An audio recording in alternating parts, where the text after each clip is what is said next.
Bueno, en estos minutos voy a desarrollar las principales tensiones que también se presentan en la nueva regulación del Código Civil y Comercial en materia de capacidad progresiva de los niños, niñas y adolescentes en el ejercicio de sus derechos fundamentales.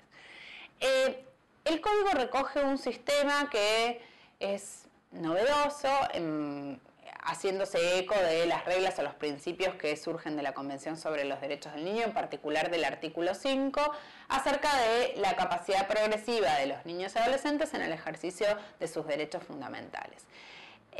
La regla del artículo 5 de la Convención, seguramente conocida por todos, es que los padres tienen derecho a impartirle a sus hijos dirección y orientación en consonancia con la evolución de sus facultades. Y de esta regla del artículo 5 y de otras normas de la Convención sobre los Derechos del Niño vinculadas con este reconocimiento del niño como sujeto de derechos, se extrae la regla de la autonomía progresiva.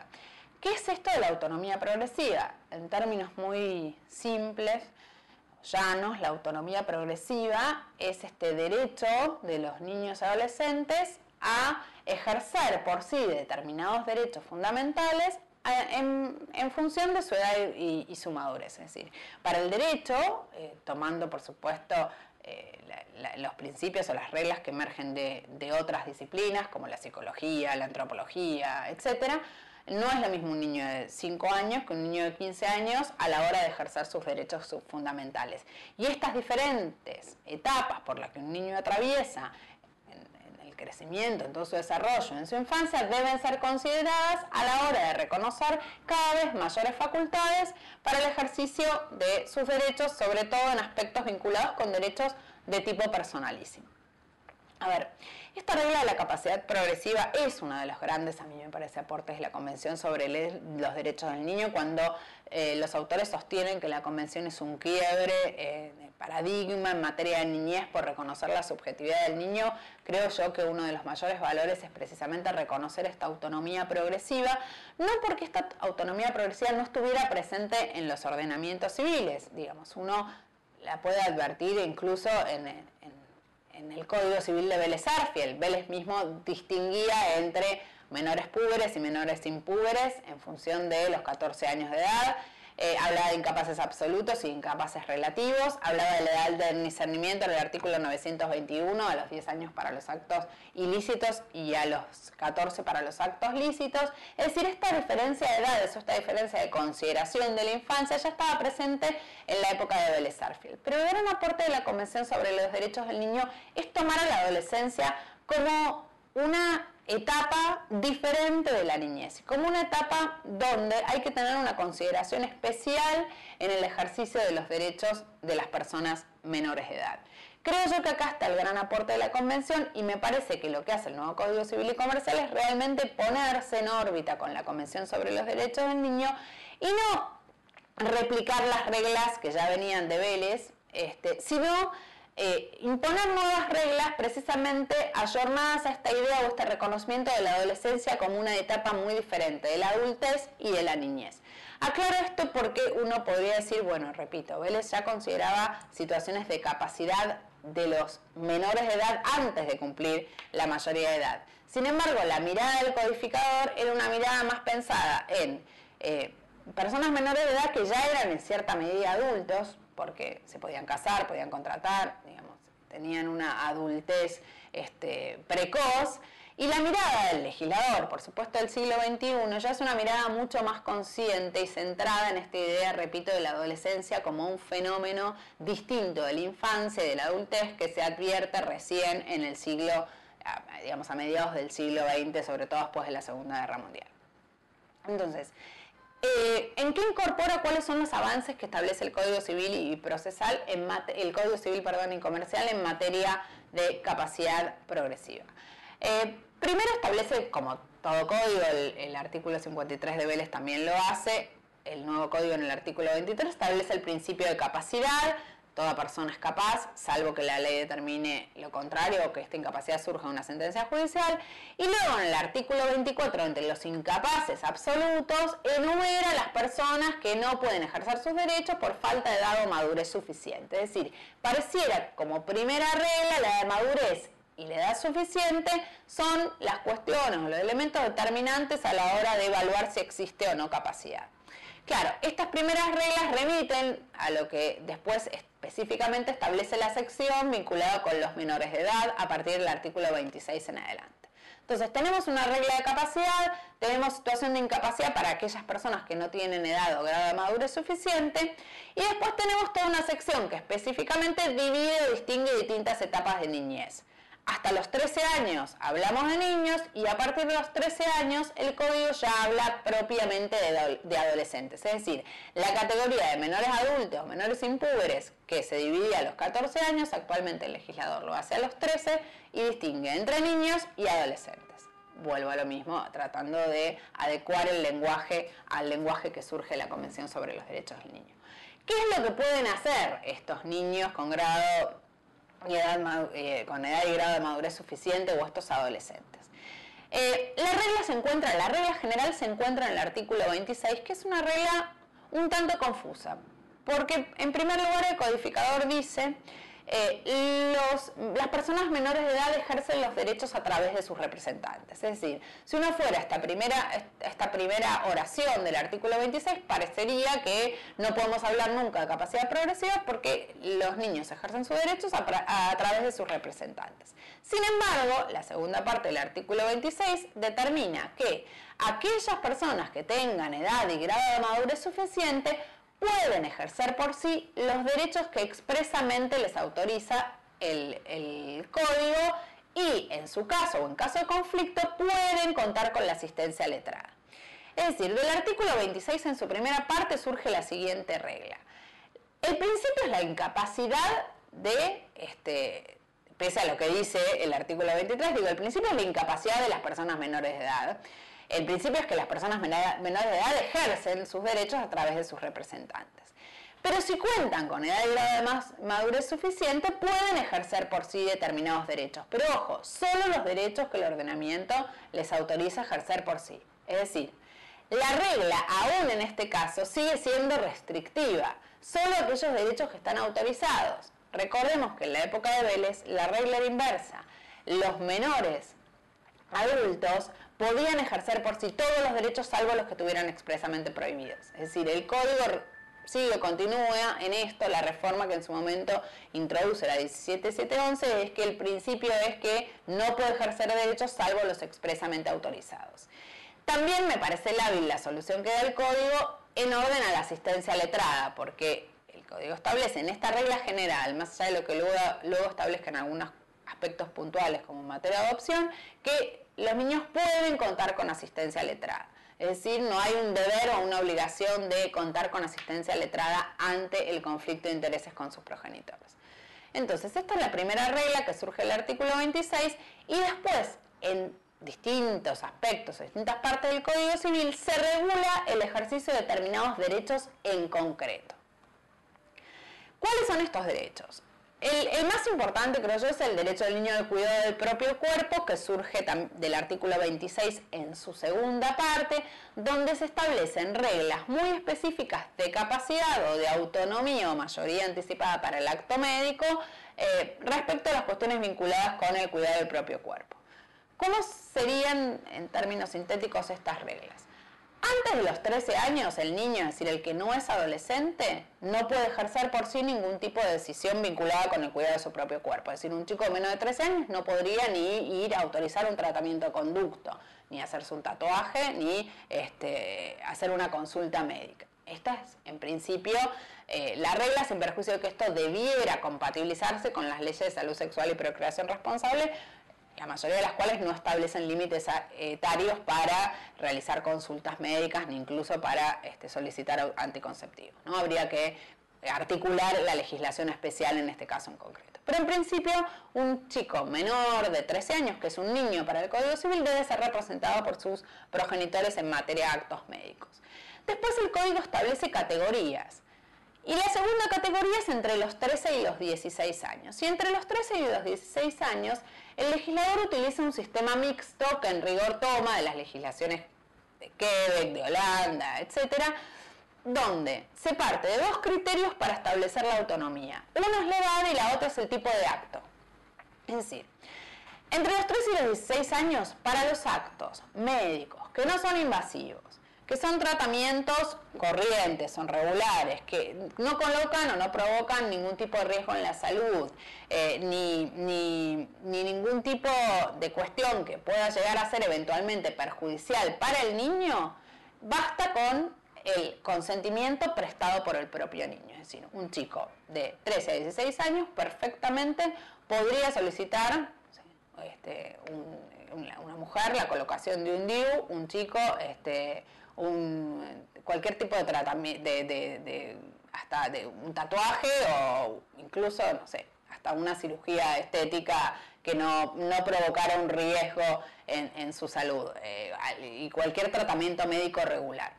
Y entre los 13 y los 16 años, cuando estamos hablando de cuestiones que provocan un riesgo, que pueden ser irreversibles, que son tratamientos invasivos, como podría ser una readecuación de sexo o una negativa o una transfusión sanguínea por una cuestión religiosa, pero que puede poner en riesgo la vida, o un tratamiento médico, o una decisión incluso de una directiva anticipada de no querer seguir recibiendo una medicación o un tratamiento que prolongue innecesariamente la vida en casos vinculados con muerte digna y demás. Para estas cuestiones graves se requiere el consentimiento del niño y el asentimiento de los progenitores, es decir, es un acto complejo que se integra con la conformidad de ambos. En caso de conflicto, dice el código, la cuestión debe ser resuelta en principio en el ámbito judicial, tomando en cuenta la opinión de los médicos en la materia.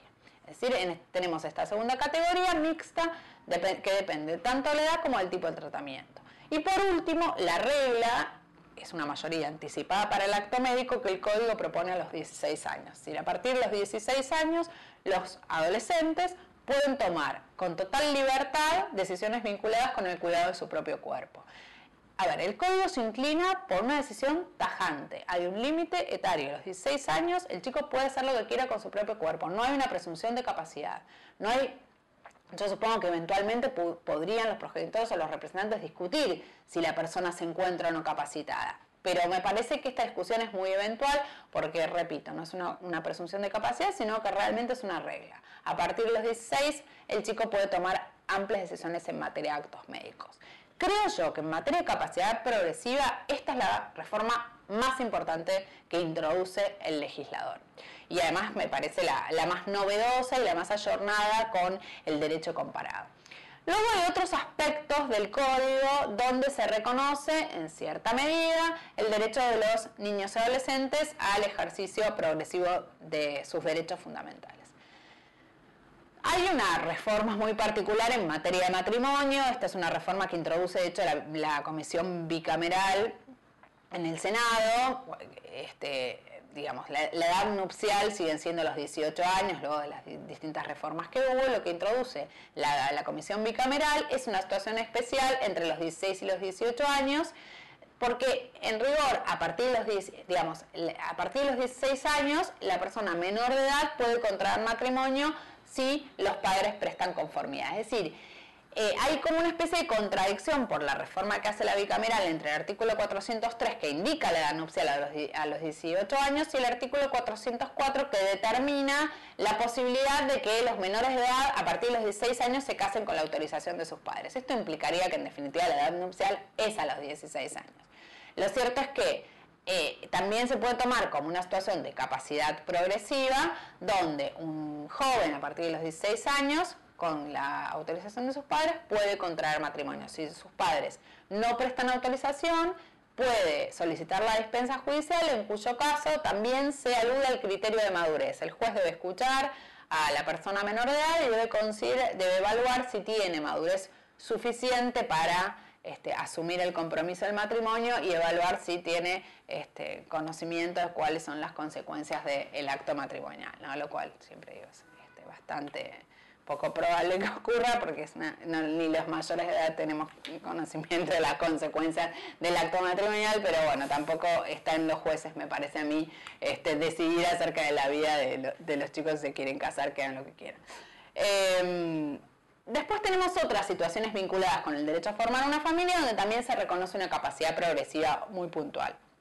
Por ejemplo, una de las normas también más interesantes, o las reformas más interesantes, se presenta en el 644 en materia de ejercicio de la responsabilidad parental por parte de los progenitores menores de edad.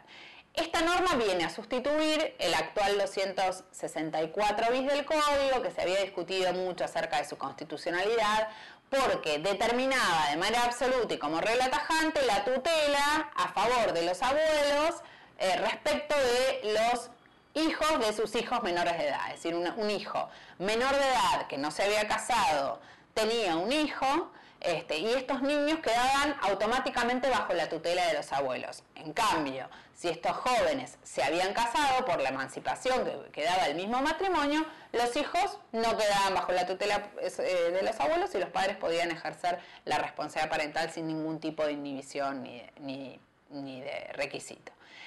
La solución que propone el 644 es una solución también bastante particular que se va a aplicar tanto a los hijos matrimoniales como a los hijos extramatrimoniales. ¿Cuál es esta solución? En principio, dice el 644, los hijos adolescentes pueden ejercer por sí la responsabilidad parental respecto de sus propios hijos.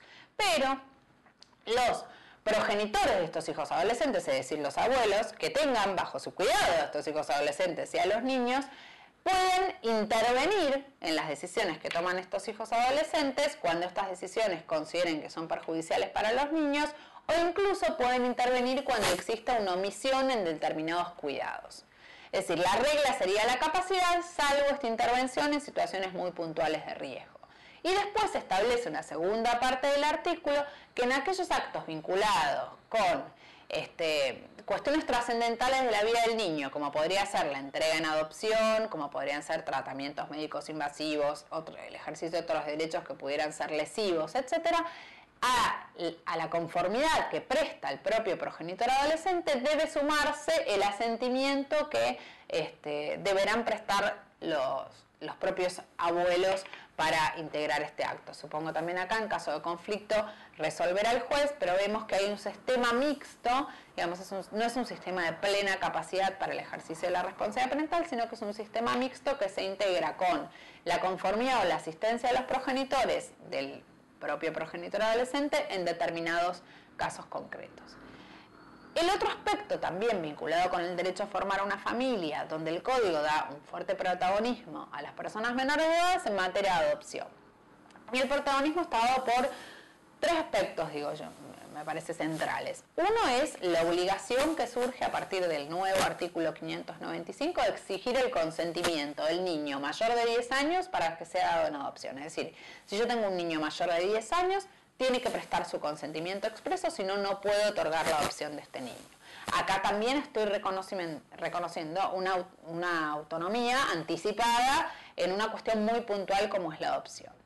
Después hay toda otra serie de normas vinculadas con distintas etapas procesales previas al juicio de adopción, el juicio de adopción en sí, en el que se reconoce expresamente el carácter de parte del niño en el proceso de adopción siempre que tenga edad y grado de madurez suficiente. Es decir, la calidad de parte está vinculada a la edad y al grado de madurez suficiente y cuando tiene esta calidad de parte también debe comparecer con asistencia letrada. En este caso, a diferencia de lo que ocurre en la regla general del artículo 26, el Código exige o le exige al niño que es parte en un proceso de adopción que comparezca con el patrocinio de un abogado. Y la otra cuestión donde también se reconoce la capacidad progresiva en materia de adopción es en el artículo 596 vinculado con el acceso del niño a sus orígenes. Es decir, todo niño tiene ahora derecho a conocer sus orígenes de manera expresa y por una acción muy concreta. Y en esto el 596 también distingue dos situaciones. En principio, el niño que tiene edad y grado de madurez suficiente, que por supuesto va a ser evaluado por el juez en el caso en concreto, ¿no? Esto lo aclaro acá y esto surge para todas las situaciones. Es decir, cuando el Código habla de edad y grado de madurez suficiente, como no establece un límite etario determinado, el que va a tener que evaluar si existe madurez es el juez. Cuando un niño tiene edad y grado de madurez suficiente, podrá acceder al expediente, tanto administrativo como judicial, donde constan los datos vinculados con su identidad. Y, además, y como otra instancia, cuando hablamos de un hijo adolescente, es decir, alguien que tiene más de 13 años, el Código lo habilita en el 596 a ejercer una acción judicial autónoma a efectos de que conozca sus orígenes. Es decir, hay dos instancias diferenciadas. El niño que tiene edad y grado de madurez suficiente puede acceder al expediente donde están los datos vinculados con su origen, y el niño que tiene ya más de 13 años, es decir, el adolescente, puede iniciar una acción judicial autónoma para conocer sus orígenes, que por supuesto no implica emplazamiento filial, pero sí la posibilidad de búsqueda de sus orígenes ante una situación puntual. Y acá también debe intervenir con patrocinio letrado. Es decir, vemos que las reglas difieren según cuál sea el ejercicio o cuál sea el derecho que esté en juego, ¿sí? Más allá de la regla general que el Código establece en el artículo 26, en cada uno de los distintos derechos puntuales se establecen reglas específicas. Repito, la madurez siempre va a ser determinada por un juez y por supuesto que el juez tendrá que recurrir a la ayuda interdisciplinaria, informes médicos, psicológicos y demás para determinar si un niño considera que es o no maduro para el ejercicio de determinados derechos. Termino en materia de capacidad progresiva, con la cuestión vinculada con la capacidad procesal, es decir, cuál será la actuación en juicio de las personas menores de edad, y en esto el Código también establece reglas a partir del artículo 677 hasta el artículo 680, que en términos generales podrían sintetizarse de la siguiente manera. La regla genérica que surge del 677 es que los padres pueden actuar en juicio por sus hijos menores de edad, pero el hijo adolescente se presume que tiene madurez suficiente para actuar en juicio por sí mismo o conjuntamente con sus progenitores. Es decir, hay una presunción de madurez del hijo adolescente para intervenir en juicio, sea por sí solo o con sus progenitores, cuando estamos hablando, por supuesto, de un juicio contra terceros. ¿Qué quiere decir esto para mí? Digamos, la interpretación del 677 es, yo creo que debe ser hecha en los siguientes términos y alineándose a la Convención sobre los Derechos del Niño y a la idea de capacidad progresiva. No es que solo los adolescentes pueden intervenir en un juicio de manera autónoma o conjuntamente con sus progenitores. Podrían hacerlo antes de llegar a los 13 años de edad, si acreditan que tienen edad y que tienen grado de madurez suficiente. Lo que hay a partir de los 13 años es una presunción de madurez. Pero antes de los 13 años, creo yo que probada esta madurez, también un niño podrá intervenir en un juicio contra terceros, sin necesidad de contar con la representación de sus padres. ¿Por qué hago esta interpretación? Porque conjugo esto con la norma del 679, que es la que habilita a todo niño que cuente con edad y grado de madurez suficiente puede reclamar o iniciar un juicio contra sus progenitores sin necesidad de contar con autorización judicial. Es decir, si yo articulo o complemento estas dos normas, considero que en todo proceso puede actuar la persona menor de edad que acredite que tiene determinada madurez. ¿Cuál sería entonces la diferencia en un juicio contra terceros y en un juicio contra los progenitores? En un juicio contra los progenitores, dice el 679, no requiere el niño autorización judicial. Pero claro, el 679 exige que este niño tenga edad y grado de madurez suficiente, con lo cual esta edad y grado de madurez suficiente será evaluada por el juez. En definitiva, estaría de manera indirecta el juez autorizando a este niño a actuar en juicio contra sus progenitores. Cuando el niño actúa contra terceros, el artículo 678 establece una regla especial y diferente de la actual, porque el niño no requiere la autorización de los progenitores para demandar a terceros si tiene 13 años. Es decir, el adolescente a partir de los 13 años puede demandar a terceros sin necesidad de contar con la autorización de sus padres. Pero los padres pueden oponerse a que el adolescente actúe. Con lo cual esto en la práctica va a llegar a la siguiente situación. Si bien el adolescente no requiere autorización y puede iniciar una demanda por sí, el juez al recibir esta demanda necesariamente le va a dar intervención a los progenitores para que se manifiesten en relación a este juicio que el adolescente está iniciando contra un tercero. Cuando el niño tiene menos de 13 años, es decir, es niño propiamente dicho y no adolescente, sí requerirá la autorización de sus padres para litigar contra los terceros. Y como dije, cuando se trata de juicios contra los progenitores, si se verifica la edad y grado de madurez suficiente, no requiere autorización judicial para iniciar un proceso contra ellos. Finalmente, como regla genérica, se repite en un punto lo que surge del código actual, solo que bajando la edad a los 13 años, en la actualidad son 14 años. Todo adolescente, es decir, a partir de los 13 años, puede actuar por sí sin necesidad de ningún tipo de autorización en un juicio criminal y en un juicio vinculado con el reconocimiento de sus hijos. Estas serían, en alguna medida, me parece, las reglas de capacidad procesal más importantes que establece el código y que deben articularse con las reglas de fondo en materia de capacidad progresiva.